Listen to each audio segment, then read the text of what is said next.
Let's show the Mark Andrews injury early in the game. The hip drop tackle by Logan Wilson down near the goal line. Here it is, 1st and 10. The quick pass. Andrews going for the end zone. Wilson grabs him, drops to the ground. They call it the hip drop. Basically, you grab him and you fall to get the guy down. And in the process of falling, your body weight lands on the player, and in this case, creates a serious ankle injury that is season-ending for Mark Andrews. Peter, before we talk about that, let's hear from John Harbaugh after the game talking about that moment that had Mark Andrews knocked out for the year.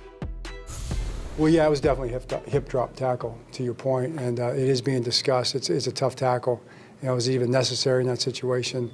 The other one on the sideline, there's always plays that you send in to the league to have them look at and interpret for you. Okay, so, Peter, they talked about getting rid of the hip drop tackle in the offseason. They decided not to do it. It's clearly an unsafe tactic. I was thinking about this earlier, though. The problem is you got to get the guy on the ground. And I'm not saying that the hip drop tackle should stay, but when you take that out of the game, and thank God they've taken the old torpedo maneuver, drop your helmet and just blast the guy whenever you want, blast him into oblivion, that's out of the game, or at least it should be out of the game.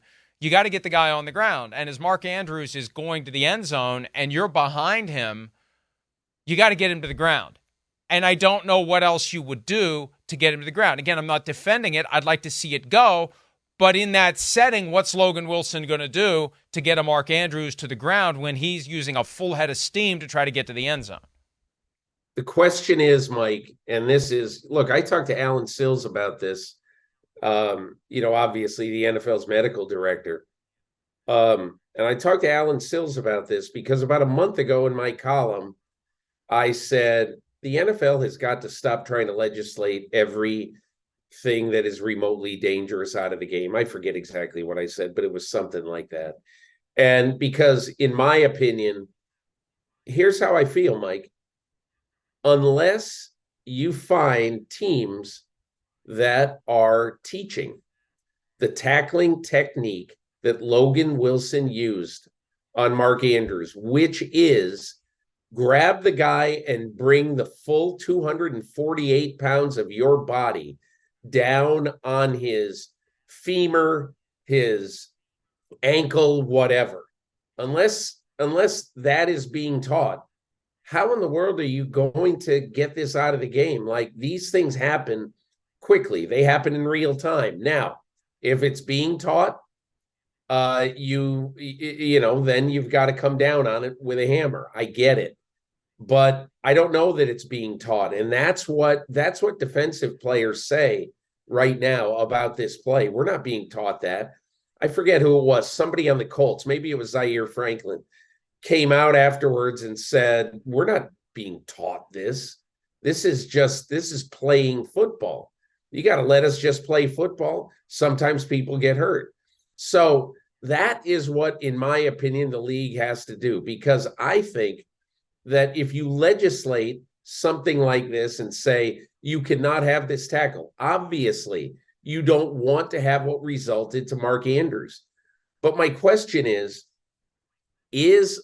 Logan Wilson in that particular case doing something to absolutely purposely try to fall down with full body weight on the ankle or shin of another player?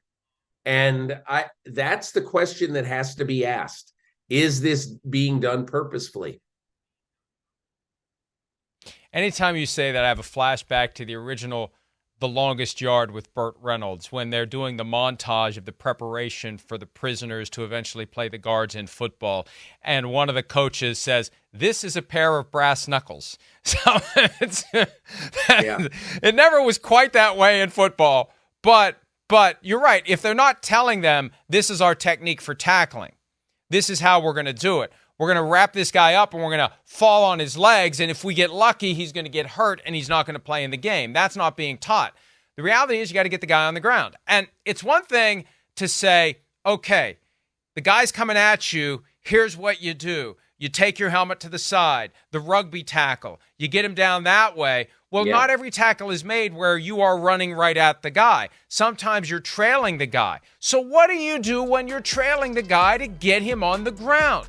What do? We know you can't grab the top of his jersey. That's the Roy Williams rule, the horse collar tackle rule that's been in place for some 20 years now that broke Terrell Owens' ankle back in 2004, and he still came back and played in the Super Bowl. You're behind him, and you got to get him down. How do you get him down? There's no easy way to get him down, and you're trying to get him down before that ball goes across the front of the goal line. So, Peter, I'm with you. I don't like this technique, but you got to get the guy on the ground. So until it becomes flag or two-hand touch, that's what you got to do. You got to get the guy on the ground, period. And, and this Mike, whole life cycle of the NFL is concerned. Go ahead. Yeah, I was going to say, I think the biggest issue with this is Alan Sills, Jeff Miller of the league office, Rich McKay of the competition committee. They've had long and involved discussions about this. And what has to happen, and this is sort of how I look at it, I think early in the offseason, and maybe, Mike, you know how the competition committee begins the discussion of what to do with rules at the NFL scouting combine. All the coaches are there. Most of the coaches are there. So I think what has to happen is let's have a discussion among the top defensive coaches in the game. Let's have 10 of them. Make it a command performance. Make the best defensive coordinators in football. And bring in Bill Belichick and bring in, Lou Anarumo of the Bengals, because obviously their team is now under the microscope after Mark Andrews got hurt. But bring in some of the best people and just say, we need to find out from you, from the coaches, what's being taught right now. What tackling technique is being taught? That's number one. And number two, if we outlaw the hip drop tackle, please inform us. If we make this illegal, if we make this an ejectable offense, if we make it a heavy finable offense, and obviously a penalty, please tell us how this hurts you. Give us some ideas. Let's get very granular with this thing rather than just say, oh boy, you don't want that in the game. Well, who wants Mark Andrews hurt? Nobody. And I would tell you, and I'm serious about this, I don't think the Bengals want him hurt. The game is just, Mike, I've been covering the game for 40 years. The game is not that way anymore. I'm just telling you, it isn't that way. That it isn't. I think it all went out with Greg Williams. And I'm not saying they sit there crying if Mark Andrews is out of the game. But these guys have lives, have families, have careers to worry about. And I'm just telling you, they don't want Mark Andrews to go out of the game with torn ligaments in his ankle, out for the year, surgery, or whatever it is. I don't even know what it is, but it's very serious. Obviously, they declared that most likely he's out for the year and he's going to have surgery. So, but what I'm saying is we need to look at this play from the ground up, and we need to find out from the coaches themselves, is it being taught? And if it's not being taught, what happens if we make it illegal? I agree with you completely. And one of the reasons I think that players are more sensitive to this reality of keeping each other healthy, free agency, the movement among teams, it's not like it was in the 70s and the 80s where you're on one team your whole career and you hate the opponent and that all festers and oozes like, it did in the 70s and 80s. Yeah. Also, Peter, this is something that Chris Sims would say if we were involving him in this conversation right now. He gets irritated when people who never played football are making the rules for football because they come up with stuff that just isn't practical. They come up with stuff that doesn't make sense, like the rule that came out of nowhere at the 2018 league meetings that it's a foul to lower your helmet and initiate contact with an opponent. That was never discussed. It wasn't presented to the media. It was something that was slapped together by legal and health and safety and given to ownership, and they voted on it without anyone having any real input on it. So you're right. There needs to be full input as to, and they always worry about unintended consequences. I personally think they just use that term as an excuse to not do things. Like, well, we can't do that. Think of the unintended consequences. This is an area where if you get rid of the hip drop tackle, you really do have to think about the consequences because they're still going to try to get the guy on the ground. Yeah. Yeah, how are you going to get the guy on the ground? And if you just can't get the guy on the ground, then it does become de facto two-hand touch. If there's no way to get a guy on the ground when you're behind him and you're trying to catch him, you can't pull his jersey high, and that range has kind of bled down toward the numbers where you can't pull his jersey. I guess you grab him around the waist, but what do? You can't fall down. You just got to grab him and hold him? Is that how you end the play? Grab him and hold him? Is it Pro Bowl rules at that point? That's the problem. Mike, can we ask for this play to be run one more time? I'd like to just make please. one. Courtney, run it one more time. I'd like to point out one thing about this, about how the tackle was actually made. I want you to look at this. How was the tackle actually made? So Logan Wilson, in my opinion, as you look at this, all right, it doesn't appear to me that there is any, I'm not even saying malice aforethought. He dove at Mark Andrews to try to get him down. That's what happened in this case. It did not look to me, he was sprinting at Mark Andrews and he dove at him to try to get him down. That to me, there wasn't this thing where he had time, he could think about it, and all this. Look at this.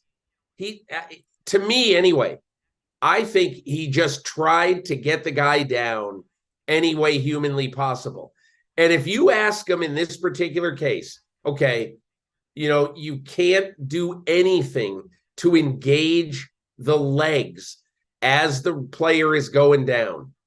I think what you said is almost exactly right. Then every player is going to attempt not to ever tackle a guy by the legs anymore. They're going to, unless it's an absolute shoe top tackle, they're going to simply say, the only thing that I can do is to try to tackle them belt and higher. That's it. And man, that really makes it tough on the defense. And that is the other alternative. It's grab them around the waist and hold them. Don't fall down. Just grab them around the waist and hold them and wait for the whistle, or go for the ankles. Get them low, hold on, and they fall down. That's all you can do in that moment. But when you're close to the goal line, if you reach low, you're giving the guy, if the guy's 6 feet, you're giving him 2 yards, and you add the arms in, you're giving him 3 yards of extension toward the goal line. The idea is get him down on the ground while he has the ball before he can put the ball into the end zone. And, Peter, all the adjustments that have been made for player health and safety dating back to 2009 when Congress required the commissioner and DeMaurice Smith, who was running the union at the time, to come to a hearing and answer a bunch of tough questions. The message was, if you guys don't do something about head trauma in your sport, we will, and you won't like what we do, so you better do something. All those safety-related changes since then. It started with the head, and then defensive players were saying, hey, what about us? Nobody cares about our knees. Nobody cares about, chop blocks and this, that. Now, chop block was illegal then, but the crackback blocks, and it just expanded and grew into an unprecedented sensitivity to player health and safety. And that's fine. But there's a point where they push it to a spot where football fundamentally changes and it becomes two-hand touch or flag football. That's the danger with this. And I'm not advocating keeping the hip drop tackle in. I'm just saying you better be damn sure you know what football is going to look like without it, because they've been fortunate. It's been a very slow evolution. You go back and watch some of the old games from the 80s, you're like, oh my God, that's how they played football? But it didn't happen so suddenly that we all were like, well, I'm not watching that anymore. But that's, at some point, they're going to go too far potentially, and they're going to make a change to the rules that alters the fundamental experience of watching a football game. At some point, football is football, and they're going to have to say, okay, we want to make it safer. We want to make it safer. We're going to do this. We're going to do this. You know what? This is the one thing we can't do. And maybe it is the hip drop tackle. Maybe that's why they didn't do it last year. Yeah, and Mike, I'll also say this: the Lamar Jackson play on the sidelines. All I'm saying, you can't outlaw that. You just can't. This guy is an incredible runner. He's Barry Sanders-esque at times. And look, I don't mean he's Barry Sanders in any way, but you've got to do something to try to get this guy down. And at this point, you can't give such an advantage to the offense that you prohibit the defense from playing football. So I'm all for having, and you know what, Mike? Scouting Combine is the perfect place to do this. Indianapolis, February 23rd next year. Have a day-long meeting with the best defensive minds in the game and basically say, listen, we have to fix this. There's something wrong here. Let's discuss it. And look, what's going to happen when you discuss this, Mike? No question in my mind is that, and I don't mean I'm picking on Lou Anarumo. I'm using him as an example because his player last night was the guy who made the tackle, and that tackle injured Mark Andrews. If it is found that tackle, they want to get out of the game, let's hear from Lou Anarumo and maybe even bring Logan Wilson there. Who knows? Zaire Franklin, he's in Indianapolis. Bring him there too, whatever. But explain what removing this tackle from the game will mean. And let's have a clear, unclouded understanding of what the game will look like if you can't, when a guy is running to the end zone, if you can't dive at him in order to try to make him stop so that he doesn't score a touchdown. That needs to be asked, and everyone in the NFL, and I'd strongly recommend that Roger Goodell be sitting in that meeting, honestly, because he's the one. I think everybody views, and I don't mean to get on a soapbox here, Mike, but everybody sort of views, the competition committee, Rich McKay, the grand poobah of rules. And look, he's an extremely influential person. But I will say this, nothing in the NFL happens without Roger Goodell's imprimatur on the rule. If he doesn't want it passed, it ain't getting passed. That was put far more tactfully than I would have, and I appreciate you being the one to articulate that point. And you're absolutely, positively right about it. And that's the reality. If they have this meeting, will any preconceived notions be checked at the door? Will any agendas be abandoned? Will we have a real conversation about this aimed at being creative, brainstorming, thinking ahead, applying common sense, having football people involved, not lawyers, not health and safety only, doctors, etc., people who actually have played the game and can tell you, if you take this tool out of the bag, here's what we're left with to try to tackle a football player who's trying to take the ball into the end zone. So one of the challenges the NFL has to face, and until then, the hip drop tackle is perfectly legal, and we'll see what happens in the offseason. Hi, it's Mike Florio. Thanks for watching PFT on YouTube. Hit subscribe for the latest news and analysis from Pro Football Talk.